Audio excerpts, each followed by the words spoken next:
یہ محاصرہ 3 دن جاری رہا۔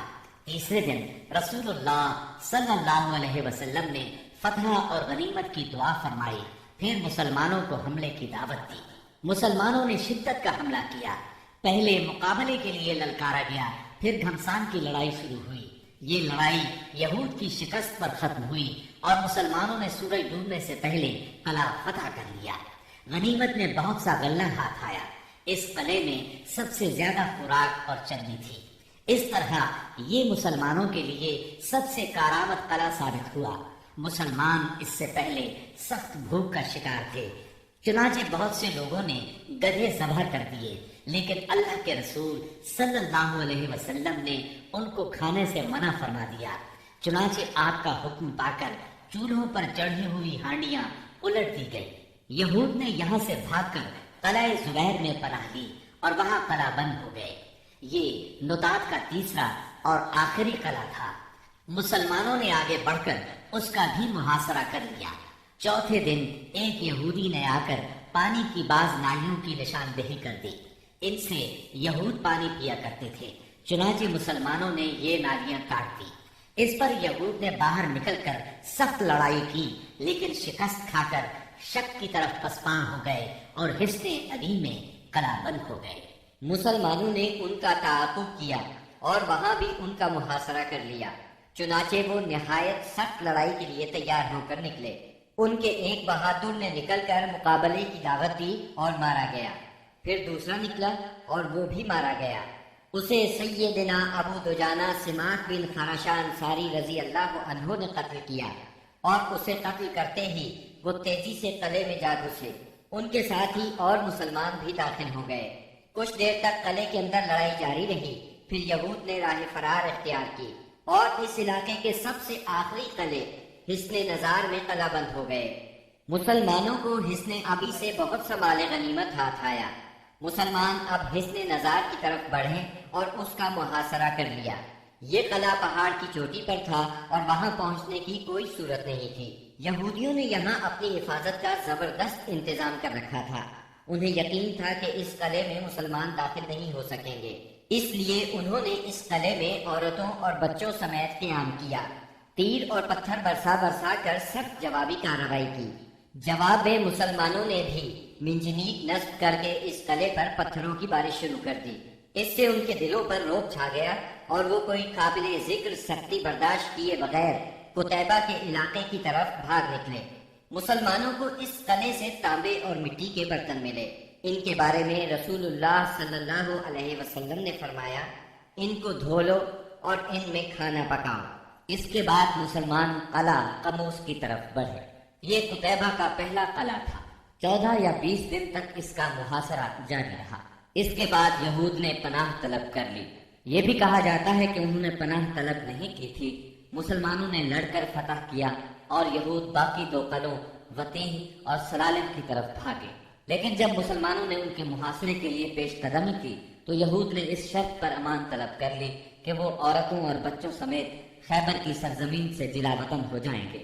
رسول اللہ صلی اللہ علیہ وسلم نے یہ شرط مان لی اور آپ نے یہ بھی اجازت دی کہ سونے، چاندی، گھوڑے اور ہتھیاروں کے علاوہ وہ اپنی سواریوں پر جو کچھ اور جتنا کچھ لاد سکتے ہیں لے جائیں، اور اگر کچھ چھپایا تو ذمہ ختم سمجھا جائے گا۔ اس کے بعد انہوں نے باقی 3 قلعے مسلمانوں کے حوالے کر دیے۔ مسلمانوں کو 100 درہیں، 400 تلواریں، 1000 نیزے اور 500 عربی کمانیں ہاتھ آئیں۔ ان چیزوں کے علاوہ تورات کے کچھ صحیفے بھی ملے، لیکن یہ مانگنے والوں کو واپس دے دیے گئے۔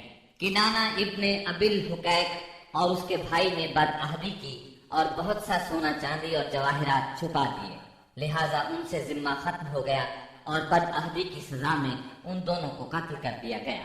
حیی بن اخطب کی صاحبزادی سیدہ صفیہ کنانہ کے نکاح میں تھی، انہیں قیدیوں میں داخل کر لیا گیا۔ اس غزوے میں کل 93 یہودی مارے گئے، جبکہ مسلمان 15 کے قریب شہید ہوئے۔ سیدنا عمرو بن امیہ زمری رسول اللہ صلی اللہ علیہ وسلم کا خط لے کر نجاشی کے پاس گئے تھے۔ جب وہ حبشہ کے مہاجرین کو ساتھ لے کر واپس ہوئے تو ان میں سے ایک جماعت نے خیبر کا رخ کیا، جس میں سیدنا ابو موسیٰ اشعری اور جعفر بن ابی طالب رضی اللہ عنہما بھی تھے۔ یہ لوگ رسول اللہ صلی اللہ علیہ وسلم کے پاس پہنچے تو خیبر فتح ہو چکا تھا، لیکن ابھی مال غنیمت تقسیم نہیں ہوا تھا۔ نبی کریم صلی اللہ علیہ وسلم نے سیدنا جعفر رضی اللہ عنہ کو بوسہ دیا اور فرمایا، اللہ کی قسم میں نہیں جانتا کہ مجھے کس بات کی زیادہ خوشی ہے، خیبر کی فتح کی یا جعفر کی آمد کی۔ پھر جب مال تقسیم فرمایا تو انہیں بھی مال غنیمت میں سے حصہ دیا۔ سیدہ صفیہ بنت حیی بن اخطب کو جب قیدیوں میں شامل کیا گیا تو انہیں رسول اللہ صلی اللہ علیہ وسلم کی اجازت سے دحیہ بن خلیفہ کلبی رضی اللہ عنہ نے لے لیا، لیکن صحابہ کرام نے آ کر عرض کیا، اے اللہ کے رسول صلی اللہ علیہ وسلم، صفیہ صرف آپ کے شایان نشان ہیں، وہ بنو قریظہ اور بنو نذیر کی سردار ہیں۔ اس پر رسول اللہ صلی اللہ علیہ وسلم نے انہیں بلایا اور اسلام کی دعوت دی۔ انہوں نے اسلام قبول کیا۔ اس پر آپ نے انہیں آزاد کر دیا، انہیں نکاح کی پیشکش کی۔ ان کے منظور کرنے پر آپ نے ان سے شادی کر لی اور ان کی آزادی ہی کو ان کا مہر قرار دیا اور انہیں عورتوں کے حوالے کر دیا۔ جب خیبر اور وادی القریٰ فتح ہو گئے، فدق اور تیماء کے باشندوں نے اطاعت قبول کر لی تو آپ نے مدینہ واپسی کی راہ اختیار فرمائی۔ راستے میں سیدہ صفیہ رضی اللہ عنہا کی رخصتی عمل میں آئی۔ دوسری صبح آپ نے کھجور، گھی اور پنیر کا ولیمہ کھلایا اور 3 روز شب عروسی کے طور پر ان کے ساتھ قیام فرمایا، پھر روانہ ہوئے۔ سفر 7 ہجری کے آخر یا ربیع الاول 7 ہجری کے اوائل میں مدینہ منورہ تشریف لائے۔ خیبر سے مدینہ آ کر رسول اللہ صلی اللہ علیہ وسلم مطمئن ہو گئے تھے کہ اطلاع ملی، بنو انمار، ثعلبہ اور محارب کے بدو جمع ہو رہے ہیں۔ آپ نے مدینہ منورہ کا انتظام سیدنا عثمان بن عفان رضی اللہ عنہ کو سونپا، 700 صحابہ کو ساتھ لیا اور 2 دن کے فاصلے پر واقع مقام نخل کا رخ کیا۔ وہاں بنو غطفان کی ایک جمعیت سے آمنا سامنا ہوا۔ دونوں فریق ایک دوسرے کے سامنے آئے لیکن جنگ نہ ہوئی۔ نماز کی اقامت ہوئی تو نبی صلی اللہ علیہ وسلم نے مسلمانوں کو صلاۃ خوف پڑھائی، یعنی پہلے ایک گروہ کو 2 رکعت نماز پڑھائی، پھر وہ لوگ پیچھے چلے گئے تو دوسرے گروہ کو 2 رکعت نماز پڑھائی۔ اس طرح آپ کی 4 رکعت نماز ہوئی اور لشکر کی 2 رکعت۔ یہی صلاۃ خوف ہے۔ اس کی اور بھی کئی صورتیں ہیں، احادیث میں وضاحت موجود ہے۔ پھر اللہ نے دشمن کے دل میں مسلمانوں کا رعب بٹھا دیا، وہ منتشر ہو گئے اور رسول اللہ صلی اللہ علیہ وسلم مدینہ منورہ لوٹ آئے۔ اس غزوے کا نام اس لیے ذات الرقاع پڑا کہ اس سفر میں پیدل چلنے کی وجہ سے مسلمانوں کے پاؤں زخمی ہو گئے تھے۔ انہوں نے زخمی پیروں پر چیتھڑے لپیٹ لیے تھے۔ چیتھڑوں کو عربی میں رقاع کہتے ہیں۔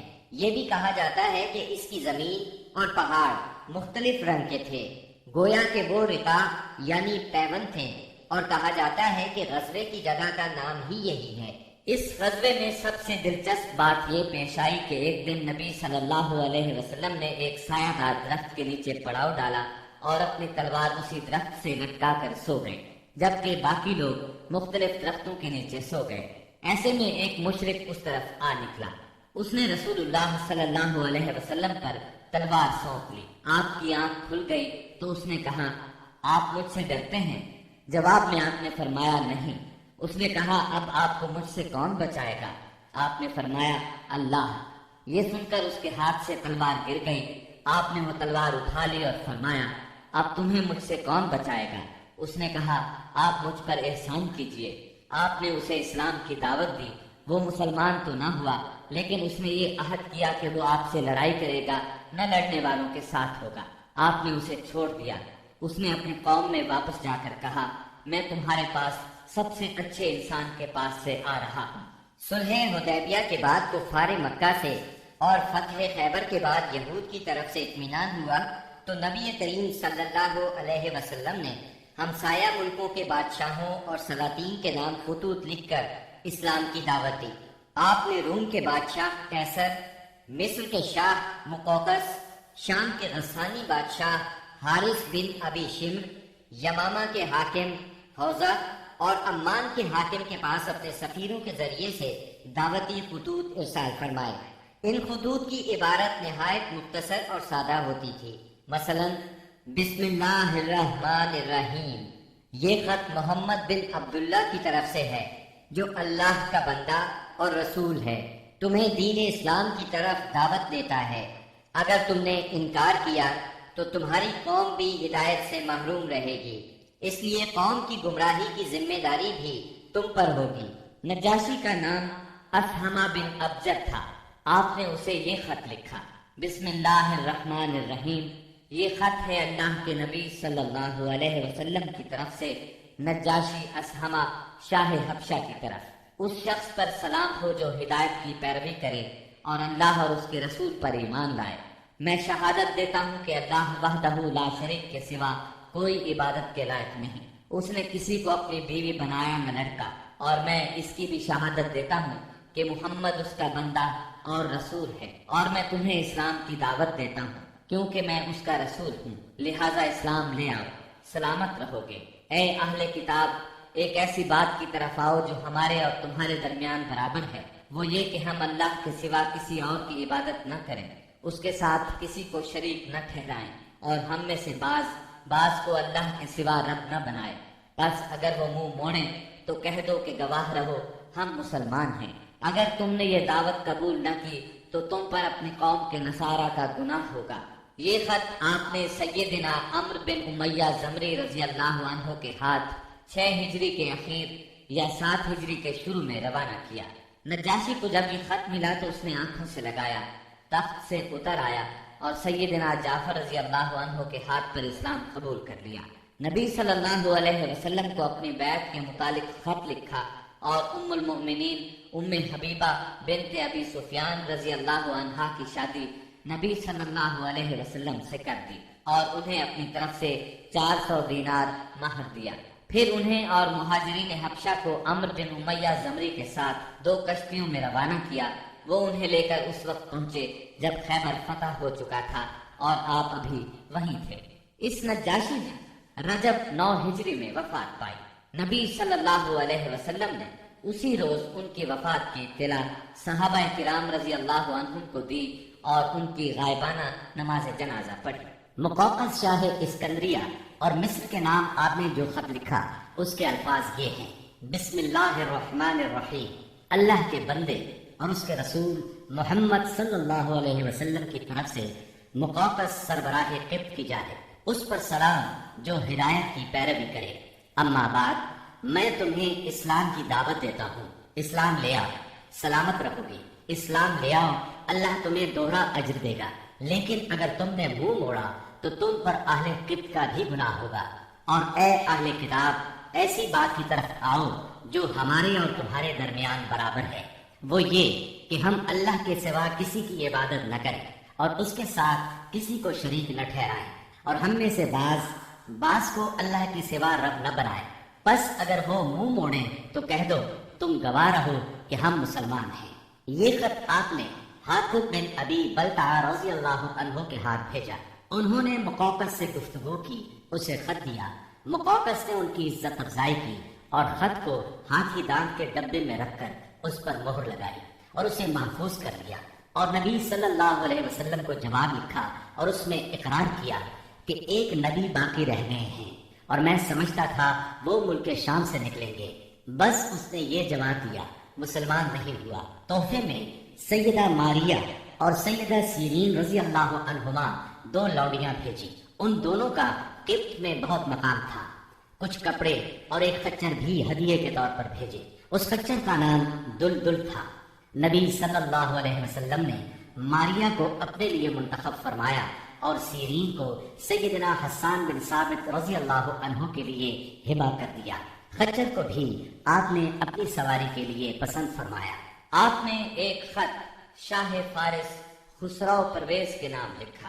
آپ نے اسے لکھا: بسم اللہ الرحمن الرحیم، محمد رسول اللہ صلی اللہ علیہ وسلم کی طرف سے کسرا والی فارس کی جانب اس شخص پر سلام جو ہدایت کی پیروی کرے اور اللہ اور اس کے رسول پر ایمان لائے اور گواہی دے کہ اللہ کے سوا کوئی عبادت کے لائق نہیں، وہ تنہا ہے، اس کا کوئی شریک نہیں، اور محمد صلی اللہ علیہ وسلم اس کے بندے اور رسول ہیں۔ میں تمہیں اللہ کی طرف بلاتا ہوں کیونکہ میں تمام انسانوں کی جانب اللہ کا بھیجا ہوا ہوں، تاکہ جو شخص زندہ ہے اسے انجام بد سے ڈرایا جائے اور کافروں پر حق بات ثابت ہو جائے، یعنی حجت تمام ہو جائے، بس تم اسلام لے آؤ، سالم رہو گے۔ اگر اس سے انکار کرو گے تو تم پر مجوس کا گناہ بھی ہوگا۔ یہ خط آپ نے سیدنا عبداللہ بن حذافہ سہمی رضی اللہ عنہ کے ذریعے بھیجا اور انہیں حکم دیا کہ اس کو عظیم بحرین کے حوالے کر دیں، اور سربراہ بحرین اسے کسریٰ کے حوالے کرے گا۔ جب یہ خط کسریٰ کے سامنے پڑھا گیا تو اس نے خط کو پھاڑ ڈالا اور کہا، میری رعایا میں سے ایک حقیر غلام اپنا نام مجھ سے پہلے لکھتا ہے۔ رسول اللہ صلی اللہ علیہ وسلم کو اس کی خبر ہوئی تو آپ نے فرمایا، اس نے میرے خط کو پھاڑا، اللہ اس کی بادشاہت کو پارا پارا کرے۔ اور پھر وہی ہوا جو آپ نے فرمایا تھا، چنانچہ اس کے لشکر نے رومیوں کے مقابلے میں بدترین شکست کھائی۔ پھر خسرو کے بیٹے شیربیہ نے اس کے خلاف بغاوت کی، اسے قتل کر دیا اور خود بادشاہ بن بیٹھا۔ اس کے بعد وہاں ٹوٹ پھوٹ کا ایک سلسلہ چل نکلا، یہاں تک کہ سیدنا عمر فاروق رضی اللہ عنہ کے دور میں اسلامی لشکر نے اس ملک کو فتح کیا اور یہ بادشاہت ہمیشہ کے لیے ختم ہو گئی۔ آپ نے ایک خط حارث بن ابی شمر غسانی کے نام لکھا، یہ قیصر کی طرف سے دمشق کا امیر تھا۔ اس کے نام آپ نے جو خط لکھا وہ یہ تھا، بسم اللہ الرحمن الرحیم، محمد رسول اللہ صلی اللہ علیہ وسلم کی طرف سے حارث بن ابی شمر کی طرف، اس پر سلام جو ہدایت کی پیروی کرے اور اللہ پر ایمان لائے اور تصدیق کرے۔ میں تجھے دعوت دیتا ہوں کہ اللہ وحدہ لا شریک پر ایمان لیا، تیرے لیے تیرا ملک باقی رہے گا۔ آپ نے یہ خط قبیلہ اسد بن خزیمہ سے تعلق رکھنے والے ایک صحابی شجاع بن وہب اسدی رضی اللہ عنہ کے ہاتھ بھیجا۔ حارث کو خط ملا، پڑھ کر بولا، کون ہے جو مجھ سے میرا ملک چھینے گا؟ اس کے بعد اس نے مسلمانوں سے جنگ کی تیاری شروع کر دی اور شجاع بن وہب اسدی رضی اللہ عنہ سے کہا، جو کچھ دیکھ رہے ہو اپنے صاحب کو اس کی خبر کر دینا۔ پھر اس نے قیصر سے جنگ کی اجازت چاہی، مگر قیصر نے اسے اس ارادے سے باز رکھا۔ تب اس نے شجاع بن وہب کو تحائف دے کر رخصت کیا اور رخصت کرتے وقت اچھا سلوک کیا۔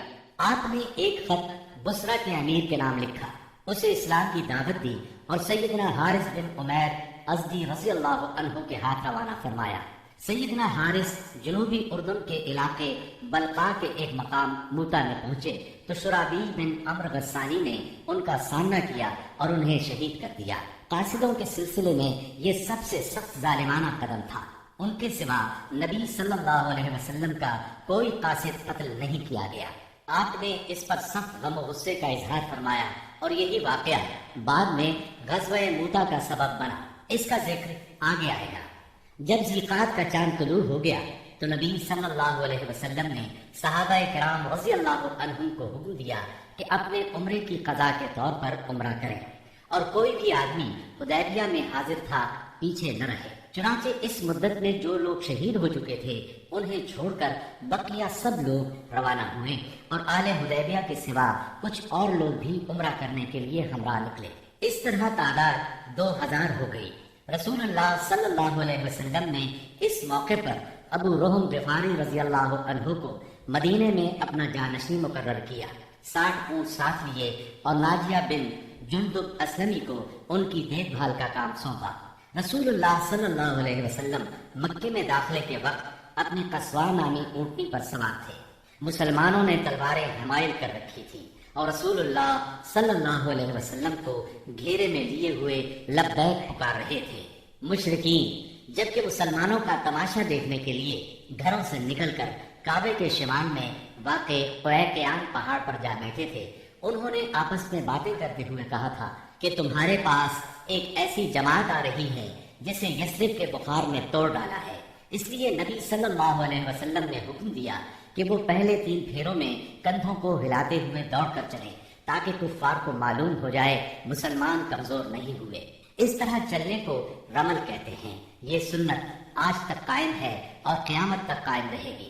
اہل مکہ نے اگرچہ معاہدے کی روح سے عمرے کی اجازت دے دی تھی، لیکن تھے وہ بہت طیش میں۔ روسائے قریش نے تو شہر کو خالی ہی کر دیا تھا اور کعبے کے شمال میں واقع پہاڑ قیان پر چلے گئے تھے۔ رسول اللہ صلی اللہ علیہ وسلم کو دیکھنے کے لیے مشرکین نے لائن لگا رکھی تھی۔ آپ مسلسل لبیک پکار رہے تھے، یہاں تک کہ آپ نے چھڑی سے حجر اسود کو چھوا، پھر آپ نے طواف کیا اور صحابہ کرام نے بھی طواف کیا۔ اس وقت سیدنا عبداللہ بن رواحہ رضی اللہ عنہ تلوار حمائل کیے رسول اللہ صلی اللہ علیہ وسلم کے آگے آگے چل رہے تھے اور رجز کے یہ اشعار پڑھ رہے تھے: اے ابنائے کفار، ان کا راستہ چھوڑ دو، راستہ چھوڑ دو کہ ساری بھلائی اس کے پیغمبر ہی میں ہے۔ آج ہم اس کی تعویل پر تمہیں ماریں گے جیسے اس کی تنزیل پر تمہیں مار چکے ہیں، اور مار بھی ایسی ماریں گے کہ کھوپڑی اپنی جگہ سے چھٹک جائے گی اور دوست کو دوست سے بے خبر کر دے گی۔ اس طرح مکے میں آپ نے 3 دن قیام فرمایا اور اس دوران میں سیدہ میمونہ بنت حارث ہلالیہ رضی اللہ عنہا سے شادی کی۔ وہ سید الشہداء سیدنا حمزہ رضی اللہ عنہ کی بیوی اور ابن عباس رضی اللہ عنہ کی خالہ تھی۔ انہیں جب شادی کا پیغام ملا تو انہوں نے اپنا معاملہ سیدنا عباس رضی اللہ عنہ کو سونپ دیا، کیونکہ سیدہ میمونہ کی بہن سیدہ ام الفضل انہی کی زوجیت میں تھی۔ سیدنا عباس نے نبی صلی اللہ علیہ وسلم سے ان کی شادی کر دی۔ 3 دن گزرنے کے بعد قریش نے پیغام بھیجا کہ معاہدے کی شرط پوری ہو چکی ہے، اب مسلمانوں کو چاہیے کہ مکہ سے چلے جائیں۔ آپ نے یہ پیغام ملتے ہی روانگی کا حکم صادر فرما دیا اور وعدے کے مطابق شہر خالی کر دیا۔ موتا اردن میں بلقا کے قریب ایک آبادی کا نام ہے، جہاں سے بیت المقدس 2 دن کی مسافت پر واقع ہے۔ یہاں کے سردار شرحبیل بن عمرو غسانی نے نبی کریم صلی اللہ علیہ وسلم کے سفیر حارث بن عمیر ازدی کو شہید کر دیا تھا۔ وہ نبی صلی اللہ علیہ وسلم کا خط لے کر اس کے پاس گئے تھے۔ اس طرح مظلوم حارث کے قتل سے سفیروں کی جانیں خطرے میں پڑ گئی تھیں، اس لیے نبی کریم صلی اللہ علیہ وسلم نے قریباً 3000 کی فوج زید بن حارثہ رضی اللہ عنہ کے ہمراہ روانہ کی اور فرمایا، اگر زید شہید ہو جائیں تو جعفر امیر ہوں، اور جعفر شہید ہو جائیں تو عبداللہ بن رواحہ امیر ہوں گے۔ اسلامی لشکر شمال کی طرف بڑھتا ہوا معان پہنچا اور یہیں لشکر نے پڑاؤ ڈالا اور جاسوسوں نے اطلاع پہنچائی کہ ہرقل قیصر روم بلقا کے علاقے میں مآب کے مقام پر 1 لاکھ رومیوں کا لشکر لے کر خیمہ زن ہے، اور اس کے جھنڈے تلے عرب کے صحرا نشین عیسائی قبائل لخم، جزام، بلقین، بہرا اور بلیجی وغیرہ کے بھی قریباً 1 لاکھ آدمی شہنشاہ ہرقل کی آمد پر وہاں جمع تھے۔ اس لیے حاکم غسان نے ہرقل سے مدد کی درخواست کی۔ ہرقل نے اس کی مدد کے لیے فوج بھیج دی۔ اس طرح مسلمانوں کے مقابلے میں اتنی بڑی فوج آ گئی۔ مسلمان صرف 3000 تھے اور دشمن 1 لاکھ سے زیادہ۔ مورخین نے ان کی تعداد 1.5 لاکھ تک لکھی ہے۔ اتنی بڑی تعداد دیکھ کر مسلمان سوچ میں پڑ گئے۔ اس کے بارے میں انہوں نے آپس میں مشورہ کیا تو کچھ لوگوں کا خیال تھا کہ ہم رسول اللہ صلی اللہ علیہ وسلم کو تحریری طور پر دشمن کی تعداد کی اطلاع دیں۔ رسول اللہ صلی اللہ علیہ وسلم کی طرف سے مزید کمک ملے گی یا کوئی اور حکم ملے گا اور اس کی تعمیل کی جائے گی۔ لیکن سیدنا عبداللہ بن رواحہ رضی اللہ عنہ نے اس رائے کی مخالفت کرتے ہوئے مسلمانوں سے فرمایا، ہم فتح اور شکست کے لیے نہیں، اللہ کی رضا کے لیے میدان میں آئے ہیں، لہٰذا فتح اور شکست سے بے نیاز ہو کر لڑو۔ انہوں نے یہ الفاظ کہہ کر لوگوں کو مزید گرما دیا، لوگوں اللہ کی قسم، جس چیز سے آپ کترا رہے ہیں یہ تو وہی شہادت ہے جس کی طلب میں آپ لوگ نکلے ہیں۔ ہم تو محض اس دین کے بل پر لڑتے ہیں جس سے اللہ نے ہمیں مشرف کیا ہے، اس لیے آگے بڑھو، ہمیں 2 بھلائیوں میں سے ایک بھلائی ضرور حاصل ہوگی، ہم غالب آئیں گے یا شہادت سے سرفراز ہوں گے۔ آخرکار سیدنا عبداللہ بن رواحہ رضی اللہ عنہ کی پیش کی ہوئی بات پر عمل کیا گیا اور اس طرح جنگ شروع ہو گئی۔ رسول اللہ صلی اللہ علیہ وسلم کے پروردہ سیدنا زید بن حارثہ رضی اللہ عنہ فوج کے سپاہ سالار تھے۔ سیدنا زید بن حارثہ نہایت جوانمردی سے لڑتے اور دشمنوں کو مارتے کاٹتے آخر شہید ہو گئے۔ ان کی شہادت کے بعد سیدنا جعفر طیار رضی اللہ عنہ نے جھنڈا اپنے ہاتھوں میں لیا۔ یہ نبی صلی اللہ علیہ وسلم کے چچا زاد سیدنا علی رضی اللہ عنہ کے سگے بھائی تھے۔ 33 سال کی عمر تھی، نہایت جواں مردی سے لڑے، جسم پر 90 سے زیادہ زخم کھا کر شہادت کا جام نوش کیا۔ ان کے بعد سیدنا عبداللہ بن رواحہ رضی اللہ عنہ نے علم ہاتھ میں لیا اور جنگ شروع کی، آخر شہید ہو گئے۔ پھر خالد بن ولید رضی اللہ عنہ نے فوج کی کمان سنبھالی اور 1.5 دن کی شدید ترین جنگ کے بعد اپنے سے 40 گنا فوج کو بھاگنے پر مجبور کر دیا۔ اس جنگ میں 9 تلواریں سیدنا خالد کے ہاتھ سے ٹوٹی۔ ادھر نبی صلی اللہ علیہ وسلم نے صحابہ کرام کو مدینے میں اسی دن تینوں سالاروں کی شہادت کی خبر دی اور بتلایا کہ اب کمان خالد بن ولید کے ہاتھ میں آ گئی ہے، اور اسی جنگ کے بعد سیدنا خالد بن ولید کو سیف اللہ کا خطاب عطا ہوا۔ صلح حدیبیہ کو منعقد ہوئے 2.25 سال گزر چکے تھے اور ہجرت کا 8واں سال ختم ہونے کو تھا کہ کفار مکہ نے عہد شکنی کی۔ ہوا یہ کہ قبیلہ بنو بکر نے، جو کفار کا معاون اور حلیف تھا، قبیلہ بنو خزاعہ پر حملہ کر دیا۔ یہ قبیلہ مسلمانوں کا حلیف تھا۔ اس کے نتیجے میں بنو خزاعہ کو شدید جانی و مالی نقصان پہنچا۔ ان بیچاروں نے امان بھی مانگی، بھاگ کر خانہ کعبہ میں پناہ بھی لی، مگر انہیں ہر جگہ بے دریغ قتل کیا گیا۔ یہ مظلوم جب الہک یعنی اپنے اللہ کے واسطے کر کے رحم کی درخواست کرتے تھے تو یہ ظالم ان کے جواب میں کہتے تھے لا الہ الیوم، یعنی آج اللہ کوئی چیز نہیں۔ مظلوموں کے بچے کچے 40 آدمیوں نے بھاگ کر اپنی جان بچا لی تھی۔ یہ لوگ نبی صلی اللہ علیہ وسلم کی خدمت میں پہنچے اور اپنی مظلومی اور بربادی کی داستان سنائی۔ عامر بن سالم خزائی نے پردرد نظم میں تمام واقعات سنائے۔ اس نظم کے چند اشعار کا ترجمہ یہ ہے: قریش نے آپ سے وعدہ خلافی کی، انہوں نے اس مضبوط معاہدے کو جو آپ سے کیا تھا توڑ ڈالا، ہمیں خشک گھاس کی طرح پامال کر دیا۔ وہ سمجھتے ہیں کہ ہماری امداد کو کوئی نہیں آئے گا، وہ تو ذلیل ہیں اور قلیل ہیں۔ انہوں نے وتیر میں ہمیں سوتے ہوئے جا لیا، ہمیں رکوع اور سجود کی حالت میں پارا پارا کر دیا۔ اس طرح معاہدے کی خلاف ورزی کر کے قریش نے صلح نامہ حدیبیہ کو توڑ دیا، مگر بعد میں جب انہیں اپنی اجرت اور عاقبت نااندیشی کا خیال آیا تو رسول اللہ صلی اللہ علیہ وسلم کی خدمت میں ابو سفیان کو معاہدے کی تجدید کے لیے بھیجا، لیکن یہ ایک سیاسی چال تھی۔ رسول اللہ صلی اللہ علیہ وسلم نے انہیں کوئی جواب نہ دیا۔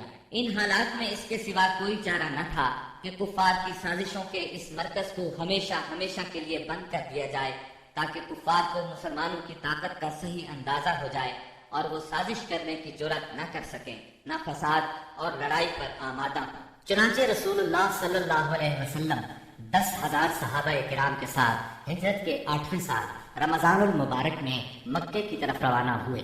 جب مکہ چند میل کے فاصلے پر رہ گیا تو آپ نے صحابہ کے ساتھ پڑاؤ کیا اور حکم دیا کہ سب لوگ الگ الگ آگ روشن کریں تاکہ کفار مکہ کو مسلمانوں کی کثرت تعداد کا اندازہ ہو سکے اور ناحق خون ریزی نہ ہو۔ یہ نہایت مناسب اور کارگر ترکیب تھی جو اللہ تعالیٰ نے اپنے نبی صلی اللہ علیہ وسلم کو سجھائی تھی۔ اس منظر کا مکے کے کافروں پر بڑا اثر ہوا اور اس قدر روب بیٹھا کہ انہوں نے اس موقع پر جنگ کے بارے میں سوچا تک نہیں۔ راستے ہی میں اس وقت اسلام کے سب سے بڑے دشمن ابو سفیان نبی کریم صلی اللہ علیہ وسلم کی خدمت میں حاضر ہوئے اور اسلام قبول کیا۔ انہوں نے نبی کریم صلی اللہ علیہ وسلم کے ارشاد کے مطابق مکے پہنچ کر یہ اعلان کیا: جو کوئی ہتھیار پھینک دے گا اسے قتل نہیں کیا جائے گا، جو کوئی خانہ کعبہ کے اندر جائے گا اسے قتل نہیں کیا جائے گا، جو کوئی اپنے گھر کے اندر بیٹھ رہے گا اسے قتل نہیں کیا جائے گا، جو کوئی ابو سفیان کے گھر پناہ لے لے گا اسے قتل نہیں کیا جائے گا، جو کوئی حکیم بن حزام کے گھر پناہ لے گا اسے قتل نہیں کیا جائے گا، بھاگ جانے والے کا تعاقب نہیں کیا جائے گا، زخمی کو قتل نہیں کیا جائے گا، اسیر کو قتل نہیں کیا جائے گا۔ منگل 17 رمضان المبارک کی صبح رسول اللہ صلی اللہ علیہ وسلم مکے کی طرف روانہ ہوئے۔ آپ نے سیدنا عباس رضی اللہ عنہ کو حکم دیا کہ ابو سفیان کو وادی کے تنگنائے پر پہاڑی ناکے کے پاس روکے رکھیں تاکہ وہاں سے گزرنے والی اللہ کی فوجوں کو دیکھ سکیں۔ سیدنا عباس نے ایسا ہی کیا۔ قبائل اپنے اپنے پرچم لیے وہاں سے گزرنے لگے۔ جب کوئی قبیلہ گزرتا تو ابو سفیان پوچھتے: عباس، یہ لوگ کون ہیں؟ جواب میں سیدنا عباس رضی اللہ عنہ کہتے: بنو فلاں، مثلا یہ بنو سلیم ہیں۔ یہاں تک کہ انصار کا دستہ گزرا جس کا پرچم سیدنا سعد بن عبادہ رضی اللہ عنہ کے ہاتھ میں تھا۔ انہوں نے کہا: ابو سفیان، آج خون ریزی اور مار دھاڑ کا دن ہے، آج کعبہ حلال کیا جائے گا۔ ابو سفیان بولے: عباس، پامالی کا دن مبارک ہو۔ پھر رسول اللہ صلی اللہ علیہ وسلم اپنے سبز دستے میں تشریف لائے۔ آپ مہاجرین اور انصار کے درمیان میں تھے، یہاں صرف لوہے کی بار دکھائی پڑ رہی تھی۔ ابو سفیان نے کہا، سبحان اللہ، عباس یہ کون لوگ ہیں؟ سیدنا عباس رضی اللہ عنہ نے کہا، یہ انصار اور مہاجرین کے ساتھ رسول اللہ صلی اللہ علیہ وسلم ہیں۔ ابو سفیان بولے، بھلا ان سے محاذ آرائی کی کسے طاقت ہے؟ تمہارے بھتیجے کی بادشاہت تو بہت زبردست ہو گئی ہے۔ سیدنا عباس رضی اللہ عنہ نے کہا، یہ بادشاہت نہیں، نبوت ہے۔ ابو سفیان بولے، آپ ٹھیک کہتے ہیں۔ پھر انہوں نے رسول اللہ صلی اللہ علیہ وسلم کو سیدنا سعد رضی اللہ عنہ کی بات بتائی۔ آپ نے فرمایا، سعد نے غلط کہا، آج کعبے کی تعظیم کا دن ہے، آج کعبے کو غلاف پہنایا جائے گا۔ پھر آپ نے پرچم سیدنا سعد رضی اللہ عنہ کے ہاتھ سے لے کر ان کے صاحبزادے قیس کے حوالے کر دیا۔ جب رسول اللہ صلی اللہ علیہ وسلم ذی طوا پہنچے تو میسرہ کے سالار سیدنا خالد بن ولید رضی اللہ عنہ کو حکم دیا کہ وہ قدا کے راستے مکہ میں زیرین حصے سے داخل ہوں اور کوئی آڑے آئے تو اسے کاٹ کر رکھ دیں، یہاں تک کہ صفا پر آپ سے آ ملیں۔ نبی صلی اللہ علیہ وسلم نے میمنہ کے قائد اور علم بردار سیدنا زبیر کو حکم دیا کہ وہ خدا کے راستے بالائی حصے میں داخل ہوں اور ہجون میں آپ کا پرچم گاڑ دیں۔ نیز رسول اللہ صلی اللہ علیہ وسلم کی آمد تک وہیں ٹھہرے رہیں، جبکہ پیادہ اور بے ہتھیار لوگوں کے قائد سیدنا ابو عبیدہ رضی اللہ عنہ کو حکم دیا کہ وہ بطن وادی کا راستہ پکڑیں اور مکے میں رسول اللہ صلی اللہ علیہ وسلم سے آگے اترے۔ اس موقع پر قریش نے کچھ اوباشوں کو خندمانی جمع کیا، کہا کہ اگر انہیں کچھ کامیابی ہوئی تو ان کے ساتھ رہیں گے، ورنہ جو کچھ مطالبہ کیا جائے گا منظور کر لیں گے۔ جب خالد بن ولید رضی اللہ عنہ ان کے پاس سے گزرے تو ایک معمولی سی جھڑپ میں ان کے 12 آدمیوں کو کاٹ ڈالا اور باقی بھاگ کھڑے ہوئے۔ اس کے بعد سیدنا خالد بن ولید رضی اللہ عنہ مکے کے گلی کوچوں کو رونتے ہوئے کوہ صفا پر رسول اللہ صلی اللہ علیہ وسلم سے جا ملے۔ البتہ ان کے دستے کے 2 آدمی بھٹک کر لشکر سے بچھڑ گئے اور شہید کر دیے گئے۔ ادھر سیدنا زبیر رضی اللہ عنہ نے ہجون میں مسجد فتح کے پاس جھنڈا گاڑا اور ایک خیمہ نصب کیا، اس میں ام سلمہ اور سیدہ میمونہ رضی اللہ عنہما نے قیام کیا اور وہیں ٹھہری رہی، یہاں تک کہ رسول اللہ صلی اللہ علیہ وسلم تشریف لے آئے۔ تھوڑی دیر آرام فرمایا، پھر آگے بڑھے۔ اس وقت ابو بکر صدیق رضی اللہ عنہ آپ کے ساتھ تھے اور باتیں کر رہے تھے۔ پھر آپ سورہ فتح کی تلاوت کرتے ہوئے مہاجرین اور انصار کے جلوں میں مسجد حرام کے اندر داخل ہوئے، حجر اسود کو چوما، بیت اللہ کا طواف کیا۔ آپ حالت احرام میں نہیں تھے، اس وقت بیت اللہ کے گرد 360 بت تھے۔ آپ صلی اللہ علیہ وسلم ایک لکڑی سے ان بتوں کو کچوکے لگاتے جا رہے تھے اور فرماتے جاتے تھے، حق آ گیا اور باطل چلا گیا، یقیناً باطل جانے ہی والا ہے۔ حق آ گیا اور باطل کی چلت پھرت ختم ہو گئی۔ آپ بتوں کو ہلکی سی ضرب لگاتے جا رہے تھے اور بت گرتے جا رہے تھے۔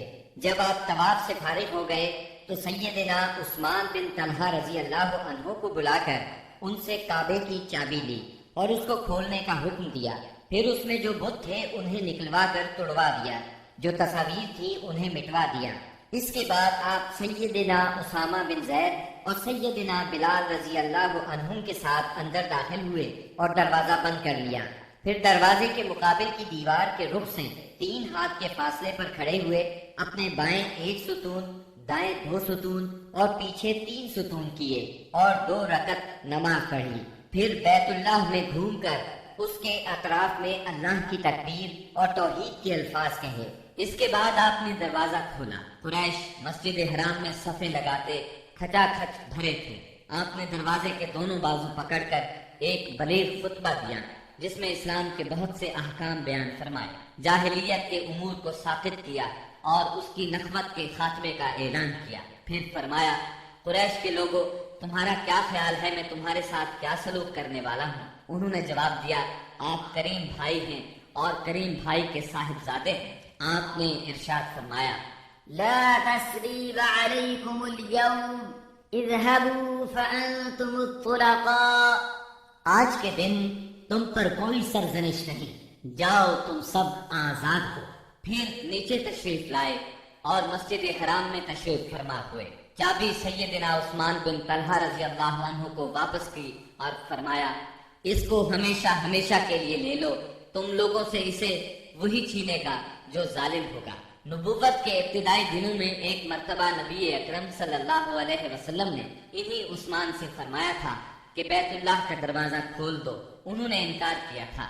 تب نبی کریم صلی اللہ علیہ وسلم نے فرمایا تھا اچھا تم دیکھ لینا کہ ایک دن یہ چابی میرے ہاتھ میں ہوگی اور میں جسے چاہوں گا اسے عطا کروں گا۔ یہ سن کر عثمان بن طلحہ رضی اللہ عنہ نے جواب دیا تھا کیا اس روز قریش کے سبھی مرد ذلیل اور تباہ ہو جائیں گے؟ اس بات کے جواب میں آپ نے فرمایا تھا وہ اور بھی زیادہ عزت دار ہوں گے۔ اسی روز رسول اللہ صلی اللہ علیہ وسلم ام ہانی بنت ابی طالب کے گھر میں داخل ہوئے، وہاں غسل کیا اور ان کے گھر ہی میں 8 رکعت نماز پڑھی۔ ہر 2 رکعت پر سلام پھیرا۔ یہ چاشت کا وقت تھا، اس لیے کسی نے اسے چاشت کی نماز سمجھا اور کسی نے فتح کی نماز مراد لی۔ ام ہانی نے اپنے 2 دیوروں کو پناہ دے رکھی تھی۔ سیدنا علی رضی اللہ عنہ انہیں قتل کرنا چاہتے تھے۔ اس بارے میں جب ام ہانی رضی اللہ عنہا نے بات کی تو آپ نے فرمایا جسے تم نے پناہ دے رکھی ہے اسے ہم نے پناہ دی۔ ظہر کی نماز کا وقت ہوا تو رسول اللہ صلی اللہ علیہ وسلم نے سیدنا بلال رضی اللہ عنہ کو حکم فرمایا بلال کعبے کی چھت پر چڑھ کر اذان دو۔ چنانچہ انہوں نے کعبے کی چھت پر چڑھ کر اذان دی۔ یہ گویا اسلام کے غلبے کا اعلان تھا اور جس قدر یہ مشرکین کو ناگوار تھا مسلمانوں کے لیے اسی قدر خوشگوار تھا۔ والحمدللہ رب العالمین۔ جب مکے کی فتح مکمل ہو چکی تو انصار کو فکر لاحق ہوئی کہ کہیں رسول اللہ صلی اللہ علیہ وسلم یہیں نہ ٹھہر جائے، کیونکہ بہرحال یہ آپ کے خاندان اور آپ کے قبیلے کا شہر تھا۔ اس وقت رسول اللہ صلی اللہ علیہ وسلم صفا پر ہاتھ اٹھائے دعا فرما رہے تھے۔ دعا سے فارغ ہوئے تو فرمایا اللہ کی پناہ، اب زندگی اور موت تمہارے ساتھ ہے۔ اس سے انصار مطمئن ہو گئے، ان کا خوف جاتا رہا اور وہ خوش ہو گئے۔ رسول اللہ صلی اللہ علیہ وسلم نے مکے میں 19 روز قیام فرمایا اور اس دوران آثار اسلام کی تجدید کی۔ مکے کو آثار جاہلیت سے پاک کیا، نئے سرے سے حرم کے ستون نصب کیے اور آپ کے منادی نے اعلان کیا جو شخص اللہ اور آخرت کے دن پر ایمان رکھتا ہے وہ اپنے گھر میں کوئی بت نہ چھوڑے بلکہ اسے توڑ دے۔ 25 رمضان المبارک کو رسول اللہ صلی اللہ علیہ وسلم نے 30 سواروں کے ساتھ سیدنا خالد بن ولید رضی اللہ عنہ کو عزا اور اس کا بتخانہ ڈھانے کے لیے نخلا روانہ کیا۔ سیدنا خالد بن ولید نے جا کر اس کو ڈھا دیا۔ یہ مشرکین کا سب سے بڑا بت تھا۔ پھر آپ نے رمضان ہی میں سیدنا عمرو بن عاص رضی اللہ عنہ کو سوا نامی بت ڈھانے کے لیے روانہ کیا۔ یہ حزیل کا سب سے بڑا بت تھا۔ اس کا استھان مکے سے شمال مشرق میں 150 کلومیٹر کے فاصلے پر رہات نامی مقام پر تھا۔ سیدنا عمرو نے جا کر اس کو ڈھایا۔ اس کا مجاور بت کی بے بسی دیکھ کر مسلمان ہو گیا۔ پھر آپ صلی اللہ علیہ وسلم نے سعد بن زید اشہری کو اسی ماہ رمضان میں 20 سوار دے کر منات کی طرف روانہ فرمایا۔ یہ قدید کے پاس مشلل میں تھا۔ یہ کل خزاع، غسان اور اوس و خزرج کا بت تھا۔ سیدنا سعد نے جا کر اسے توڑ دیا اور بت خانہ ڈھا دیا۔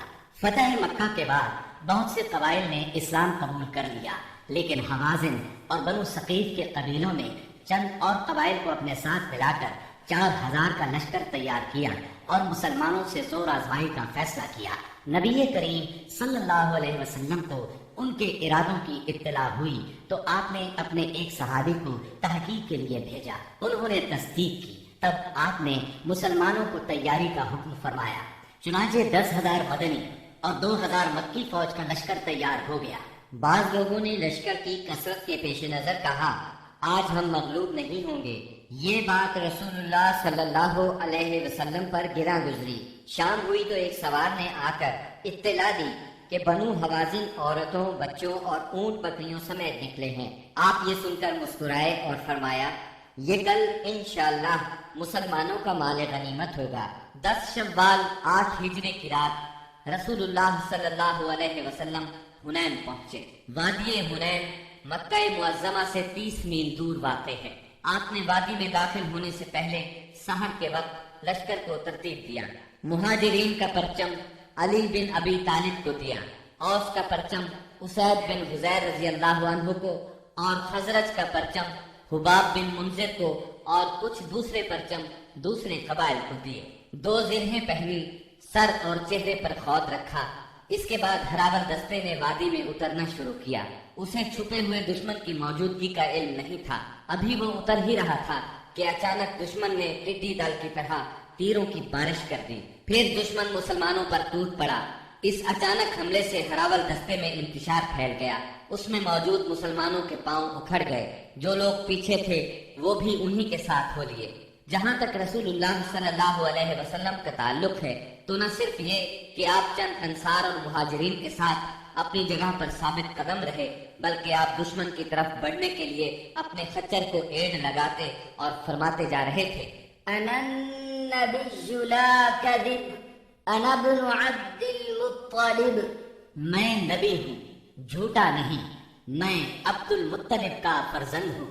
سیدنا عباس رضی اللہ عنہ نے آپ کے حکم پر مہاجرین اور انصار کو آواز دی۔ یہ آواز سنتے ہی ہر طرف سے مسلمان رسول اللہ صلی اللہ علیہ وسلم کے گرد جمع ہونے لگے، اور اللہ نے اپنے رسول اور مسلمانوں پر سکینت طاری کر دی اور اندیکھا لشکر اتارا۔ چنانچہ مسلمانوں نے پلٹ کر حملہ کر دیا اور دھواں دار جنگ شروع ہو گئی۔ ایسے میں اللہ کے رسول صلی اللہ علیہ وسلم نے فرمایا، اب چولہا گرم ہو گیا ہے۔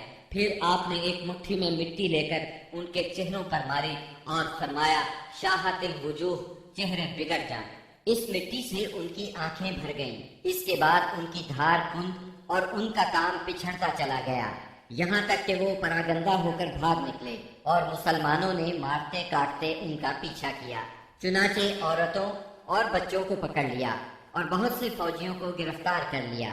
اس دن سیدنا خالد بن ولید رضی اللہ عنہ کو بھی بہت زخم آئے۔ ادھر رسول اللہ صلی اللہ علیہ وسلم کے ساتھ اللہ کی عنایت دیکھ کر بہت سے مشرکین مسلمان ہو گئے۔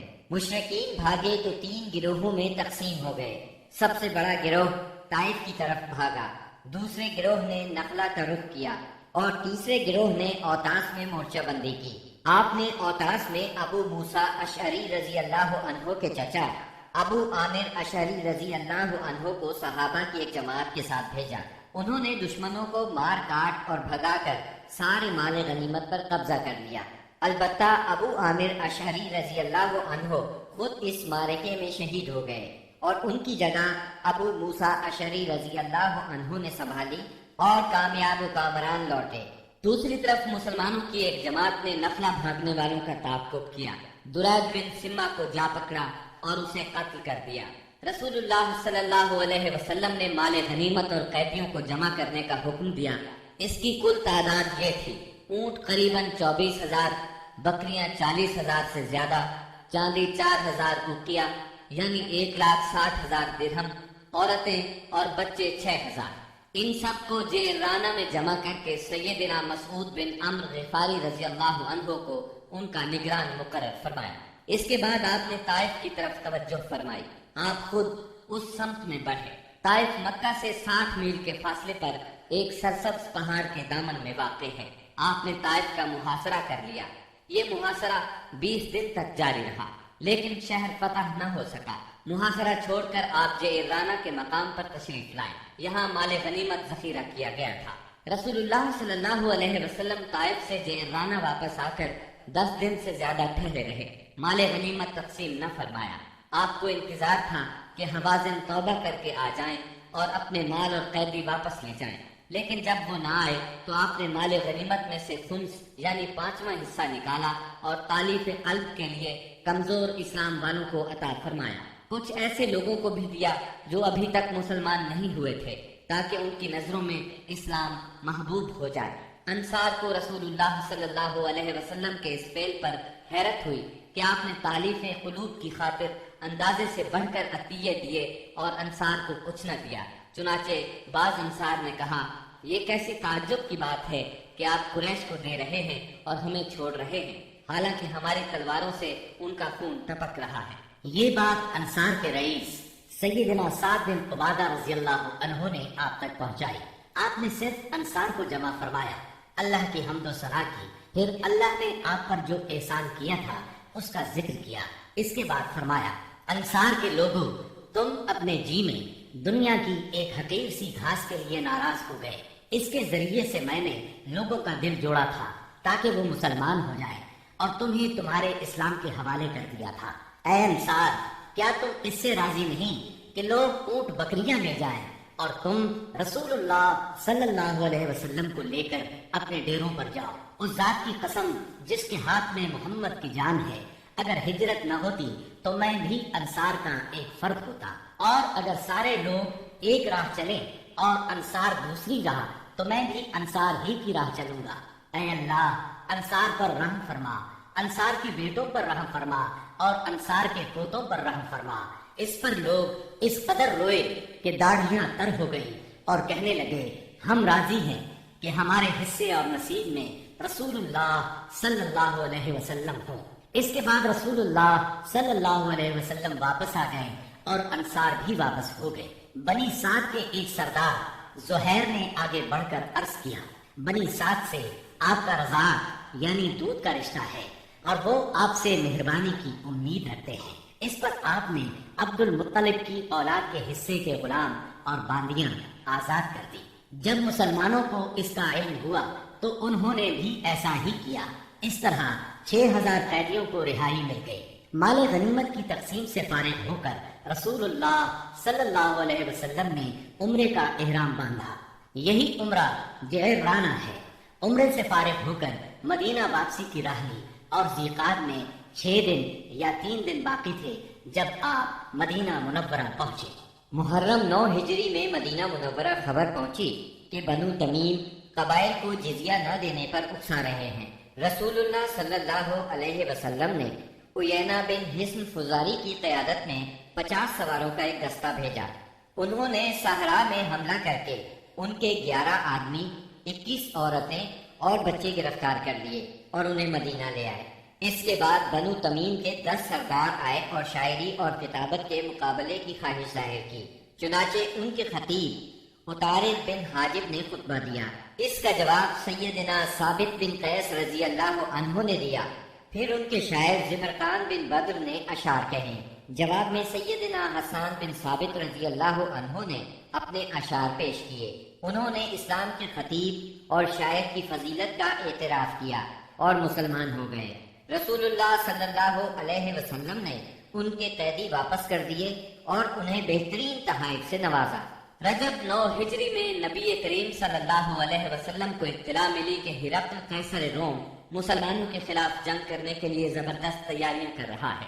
آپ نے مناسب خیال کیا کہ آگے بڑھ کر دشمن کا راستہ روک لیا جائے. چنانچہ آپ نے مجاہدین کو تیاری کا حکم دیا اور اپنے حلیف قبائل سے مدد بھی طلب فرمائی. منافقوں نے مسلمانوں کو یہ کہہ کر بہکانا شروع کیا کہ اس جنگ میں جانا موت کو دعوت دینا ہے، کیونکہ یہ آراب کی جنگ نہیں بلکہ قیصر روم کی فوج کا مقابلہ ہے. رسول اللہ صلی اللہ علیہ وسلم نے مالداروں کو غریب لوگوں کی تیاری میں مدد دینے کی ترغیب دی. مالدار حضرات سے جو کچھ ہو سکا لے آئے. سب سے پہلے سیدنا ابو بکر صدیق رضی اللہ عنہ اپنا سارا مال لے آئے. یہ 4000 درہم تھے. رسول اللہ صلی اللہ علیہ وسلم نے پوچھا اپنے اہل کے لیے بھی کچھ باقی چھوڑا ہے؟ سیدنا ابو بکر صدیق رضی اللہ عنہ نے جواب میں عرض کیا ان کے لیے اللہ اور اس کے رسول کو چھوڑا ہے. سیدنا عمر رضی اللہ عنہ اپنا آدھا مال لائے. سیدنا عثمان بن عفان رضی اللہ عنہ کے متعلق کہا جاتا ہے کہ انہوں نے 10,000 دینار پالان اور کجاوے سمیت 300 اونٹ اور 50 گھوڑے دیے. اس پر نبی کریم صلی اللہ علیہ وسلم نے ان کے بارے میں فرمایا آج کے بعد عثمان جو بھی کریں انہیں نقصان نہیں ہوگا. اس کے بعد عثمان رضی اللہ عنہ نے پھر صدقہ کیا، پھر اور صدقہ کیا، یہاں تک کہ ان کے صدقے کی مقدار نقدی کے علاوہ 900 اونٹ اور 100 گھوڑے تک جا پہنچی. سیدنا عبد الرحمن بن عوف رضی اللہ عنہ 200 اوقیہ یعنی 8000 درہم کے برابر چاندی لائے. سیدنا عباس رضی اللہ عنہ بہت سا مال لائے. سیدنا طلحہ، سعد بن عبادہ اور محمد بن مسلمہ وغیرہ بھی مال لے کر آئے. سیدنا عاصم بن عدی رضی اللہ عنہ 90 بس یعنی 13,500 کلو کھجورے لائے. باقی صحابہ نے بھی اپنی اپنی بساط کے مطابق بڑھ چڑھ کر صدقات کی لائن لگا دی. یہاں تک کہ عورتوں نے بھی اپنے زیورات اتار کر آپ کی خدمت میں بھیج دیے. تنگ دست صحابہ کرام آپ صلی اللہ علیہ وسلم سے سواری طلب کرنے کے لیے آئے۔ آپ نے فرمایا میں کچھ نہیں پاتا جس پر آپ لوگوں کو سوار کروں۔ وہ اس حالت میں واپس لوٹے کہ ان کی آنکھیں آنسو بہا رہی تھی، اس لیے کہ وہ کچھ خرچ کرنے کو بھی نہ پا سکے۔ چنانچہ ان حضرات کو سیدنا عباس اور سیدنا عثمان رضی اللہ عنہما نے تیار کیا۔ نبی کریم صلی اللہ علیہ وسلم نے مدینہ منورہ کا انتظام محمد بن مسلمہ کو سونپا۔ بال بچوں پر سیدنا علی رضی اللہ عنہ کو مقرر فرمایا۔ خود لشکر لے کر تبوک کی طرف روانہ ہوئے۔ تبوک شام کی سرحد پر واقع ہے۔ نبی کریم صلی اللہ علیہ وسلم نے سب سے بڑا علم سیدنا ابو بکر صدیق رضی اللہ عنہ کے سپرد کیا اور پھر ہر قبیلے کا جھنڈا اس کے سردار کے حوالے کیا۔ غرض اسلام کا یہ لشکر 14 دن میں تبوک پہنچ گیا۔ جب قیصر روم ہرقل کو مسلمانوں کے جوش، جذبے اور تیاری کی اطلاع ملی تو اس نے جنگ کا ارادہ ترک کر دیا۔ آپ نے 20 روز وہاں قیام فرمایا۔ اسی مقام پر قیصر روم کے ماتحت حکام نے آپ سے امان طلب کر کے جزیہ دینا قبول کیا۔ اس کے بعد لشکر اسلام جنگ کے بغیر اپنا مقصد حاصل کر کے واپس لوٹ آیا۔ منافقین نے مسلمانوں میں پھوٹ ڈالنے کے لیے مسجد قباء کے مقابلے میں مسجد زرار تعمیر کی تھی۔ جب نبی صلی اللہ علیہ وسلم غزوہ تبوک کے لیے جانے لگے تو منافقین نے اس مسجد میں نماز پڑھنے کی خواہش کی۔ آپ نے انہیں جواب دیا کہ واپسی پر پڑھاؤں گا۔ واپسی کی خبر پا کر یہ لوگ آگے بڑھیں تاکہ رسول اللہ صلی اللہ علیہ وسلم مسجد زرار میں نماز ادا فرمائیں۔ اس وقت اللہ تعالیٰ نے وحی نازل فرمائی اور اپنے رسول کو مسجد زرار کی حقیقت سے آگاہ فرمایا۔ یہ ذکر سورہ توبہ کی آیات 107 اور 108 میں آیا ہے۔ وحی آنے پر رسول اللہ صلی اللہ علیہ وسلم نے منافقین کی تعمیر کردہ مسجد کو گروا دیا، اس کا تمام سامان جلوا دیا۔ 9 ہجری میں چند واقعات تاریخی نوعیت کے پیش آئے۔ تبوک سے واپسی کے بعد اویمر اجلانی اور ان کی بیوی کے درمیان لعان ہوا۔ غامدیہ نامی ایک عورت آپ کی خدمت میں حاضر ہوئی۔ اس نے بدکاری کا اقرار کیا۔ آپ نے اسے رجم کرنے کا حکم فرمایا، لیکن وہ بچے کی ماں بننے والی تھی، لہذا بچے کی پیدائش کے بعد رجم کیا گیا۔ اسحمہ نجاشی شاہ حبشہ نے وفات پائی اور رسول اللہ صلی اللہ علیہ وسلم نے ان کی غائبانہ نماز جنازہ ادا فرمائی۔ نبی صلی اللہ علیہ وسلم کی صاحبزادی ام کلثوم رضی اللہ عنہا کی وفات ہوئی۔ ان کی وفات پر آپ کو سخت غم ہوا اور آپ نے سیدنا عثمان رضی اللہ عنہ سے فرمایا اگر میرے ہاں تیسری بیٹی ہوتی تو اس کی شادی بھی میں تم سے کر دیتا۔ تبوک سے رسول اللہ صلی اللہ علیہ وسلم کی واپسی کے بعد منافقین کے سردار عبداللہ بن ابی نے وفات پائی۔ رسول اللہ صلی اللہ علیہ وسلم نے اس کے لیے دعائے مغفرت کی۔ سیدنا عمر رضی اللہ عنہ نے آپ سے عرض کیا آپ اس کی نماز جنازہ نہ پڑھیں، لیکن آپ نے نماز پڑھی۔ بعد میں وحی نازل ہوئی، اس میں سیدنا عمر رضی اللہ عنہ کی رائے کی تائید نازل ہوئی۔ رسول اللہ صلی اللہ علیہ وسلم اور مسلمانوں کو منافقین کی نماز جنازہ پڑھنے سے روک دیا گیا۔ اس سال کے دوران میں حج فرض ہوا۔ رسول اللہ صلی اللہ علیہ وسلم نے 300 صحابہ کرام کا ایک قافلہ حج کے لیے روانہ فرمایا۔ سیدنا ابو بکر صدیق رضی اللہ عنہ کو امیر حج مقرر کیا اور انہیں ہدایت کر دی کہ سب کو حج کا اسلامی طریقہ بتائیں۔ سیدنا ابو بکر صدیق رضی اللہ عنہ کی روانگی کے بعد سورہ برات یعنی سورہ توبہ کی ابتدائی آیات نازل ہوئی، جس میں ان تمام مشرکین سے عہد توڑنے کا حکم تھا جنہوں نے اپنے عہد کی پاسداری نہیں کی تھی، اور ان کو اور ان لوگوں کو جن کا سرے سے کوئی عہد ہی نہیں تھا 4 مہینے کی مہلت دی گئی تھی کہ اس دوران میں جس طرح چاہیں زمین میں گھوم پھر لیں، تاکہ انہیں معلوم ہو جائے کہ وہ اللہ کو بے بس نہیں کر سکتے، اور یہ کہ اللہ کافروں کو رسوا کر کے رہے گا۔ البتہ جو مشرکین اپنے عہد پر قائم تھے اسے توڑا نہیں تھا اور مسلمانوں کے خلاف کسی کی مدد نہیں کی تھی، ان کا عہد پورا کرنے کا حکم دیا گیا۔ آپ نے سیدنا علی رضی اللہ عنہ کو یہ آیات دے کر ناکہ پر سوار کیا اور روانہ فرمایا۔ انہوں نے حجاج کے قافلے کو راستے ہی میں جا لیا۔ سیدنا ابو بکر صدیق رضی اللہ عنہ نے امیر حج ہونے کی حیثیت سے ارکان حج ادا کیے، اور اس کے بعد سیدنا علی رضی اللہ عنہ نے سورہ برات کی ابتدائی آیات سنائیں۔ اس کے بعد سیدنا ابو بکر صدیق رضی اللہ عنہ نے صحابہ کرام کی ایک جماعت بھیج کر یہ اعلان کر دیا کہ اس سال کے بعد کوئی مشرک حج نہیں کر سکتا اور نہ کوئی ننگا آدمی بیت اللہ کا طواف کر سکتا ہے۔ یہ اعلان گویا جزیرت العرب سے بت پرستی کے خاتمے کا اعلان تھا، یعنی اس سال کے بعد بت پرستی کے لیے آمد و رفت کی کوئی گنجائش نہیں۔ غیر مسلم قوموں کے لیے جزیے کی ادائیگی کی فرضیت اور سود کی ممانعت کا حکم نازل ہوا۔ رسول اللہ صلی اللہ علیہ وسلم جو ہی تبوک سے مدینے واپس آئے، وفود کی آمد کا سلسلہ شروع ہو گیا۔ یہ سلسلہ اگلے برس 10 ہجری تک جاری رہا۔ عرب کے قبیلوں اور خاندانوں نے اپنے اپنے نمائندے بھیجے اور بعض رؤساء، غلام، یتیم، غربا اور خواتین بذات خود مدینہ منورہ آئے تاکہ اسلام اور پیغمبر اسلام کے بارے میں پتہ لگائیں اور خود اپنی آنکھوں سے سب کچھ دیکھ لیں۔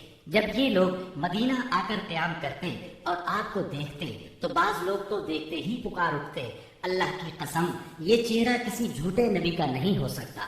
اس کے بعد اسلام قبول کر لیتے۔ جب جزیرہ عرب میں دعوت و تبلیغ مکمل ہو گئی اور اللہ نے اہل ایمان کی ایک ایسی جماعت پیدا فرما دی جو دعوت کی حفاظت کی ضامن اور اسے زمین کے کونے کونے تک پہنچانے کی کفیل تھی، تو اللہ تعالیٰ نے چاہا کہ رسول اللہ صلی اللہ علیہ وسلم کو انتقال سے قبل ان کی جہد پہم کا ثمرہ بھی دکھلا دے۔ چنانچہ آپ کو ذی الحج 10 ہجری میں بیت اللہ کے حج سے مشرف فرمایا۔ آپ نے حج کا ارادہ فرمایا تو لوگوں میں اس کا اعلان کر دیا۔ آپ کا ارادہ حج سن کر تمام عرب ساتھ جانے کے لیے ٹوٹ پڑا۔ ہفتے کے دن 26 ذیقعد کو آپ نے کوچ کی تیاری فرمائی، بالوں میں کنگھے کی، تیل لگایا، تہبند پہنا، چادر اوڑھی اور ظہر کی نماز کے بعد مدینے سے چل پڑے اور عصر سے پہلے ذوالحلیفہ پہنچ گئے۔ وہاں پہنچ کر 2 رکعت نماز عصر پڑھی اور رات بھر خیمہ زن رہے۔